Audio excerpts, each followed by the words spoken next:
The observation deck of the Galactic Concordance Research Station hummed with the controlled chaos of first contact protocols. Emery Chen stood at the viewport, her reflection ghosting against the stars as she watched the shuttle approach. 3 months into humanity's introduction to the wider galaxy, and she still couldn't believe they were actually here, among the stars. Dr. Chen, the Vareth delegation has arrived, called Peyton Rodriguez from the docking bay entrance. Her fellow xenobiologist grinned, his dark eyes bright with excitement. Ready to meet some actual aliens? Emery laughed nervously. As ready as I'll ever be. The Vareth were impressive towering figures covered in iridescent scales.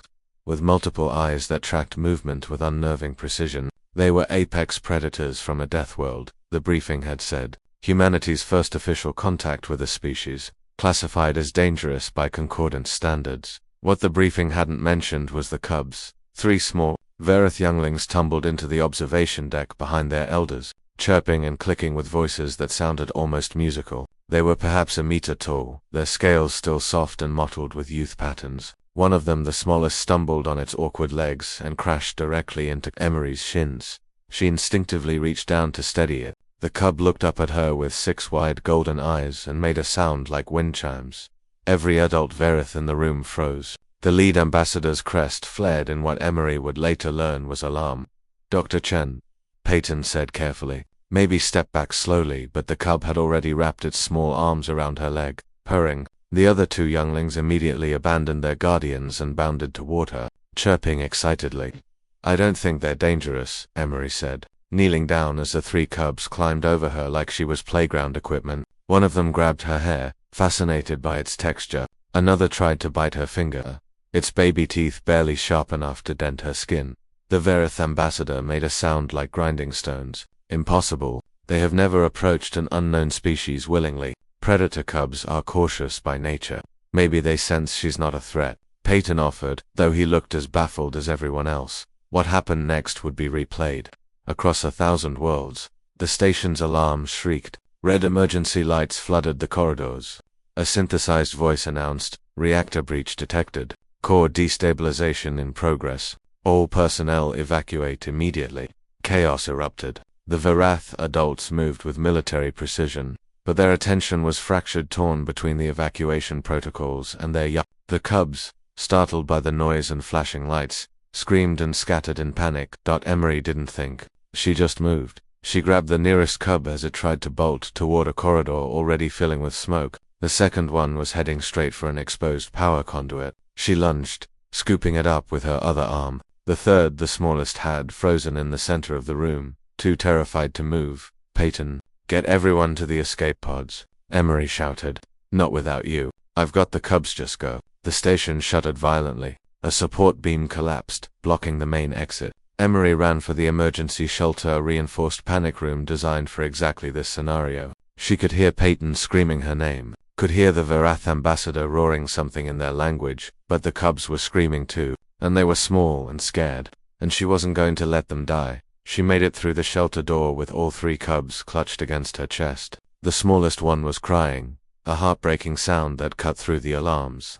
Emery curled around them on the floor, making herself a shield, her body between them and the door. It's okay, she whispered, knowing they couldn't understand. It's okay. I've got you. The blast wave hit like the fist of an angry god. Emery woke to silence and the smell of Bacta gel. Her body ached in ways she didn't know were possible. Slowly, painfully, she opened her eyes. The first thing she saw was Peyton's face, streaked with dried tears. Thank God, he breathed. Emery, you've been out for 2 weeks. The cubs alive. All 3, not a scratch on them. You took the brunt of the blast. 2nd and 3rd degree burns over 40% of your body. 3 broken ribs, punctured lung. His voice cracked. You died twice in surgery. Emery tried to process this. Peyton's expression turned strange, somewhere between awe and disbelief. Emery, you're famous. Like Galaxy. The whole thing was caught on the security feeds. Every species in the Concordance has seen footage of you shielding those cubs. I don't understand. The galaxy has never seen anything like it. Predator species don't protect other species young, especially not at the cost of their own lives. Prey species flee. But humans, Peyton laughed, a slightly hysterical sound. Humans apparently throw themselves on grenades for babies that aren't even their own species. The door slid open. The Vareth ambassador entered, and to Emery's shock, lowered itself to the ground in what could only be a boat. "Guardian Emery," it said, and its voice was thick with emotion. "You have done what we thought impossible. You have proven that honor and courage exist beyond the boundaries of blood and claw. The Verith clan's name, you Zurich Thor Guardian of Small, it is a title not given lightly, and never before to an alien." Over the next days, Emery learned the magnitude of what her instinctive action had triggered. 17 species had requested formal alliances with humanity. The Concordance had fast-tracked Earth's application for full membership. Most importantly, 347 orphaned younglings from across the galaxy, hatchlings, kits, and children of species she'd never heard of had been placed under human protection programs. Their species trusting only humans to care for them. "They're calling us the Guardian species," Peyton told her, scrolling through the flood of messages on his datapad. "There's a human on every Concordance station now, specifically assigned to child welfare. We've become the galaxy's emergency foster parents."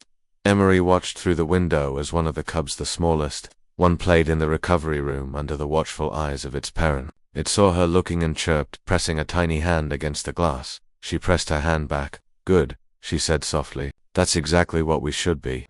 In the end, humanity's greatest weapon wasn't their persistence or their creativity or their strategic thinking. It was something simpler, something more fundamental, the inability to watch a child suffer without trying to help. Regardless of whose child it was, the galaxy had learned what humans already knew, that some instincts transcend species. That courage sometimes looks like a woman curling around 3 terrified cubs as the world explodes around them. That the strongest protection comes from those willing to become shields.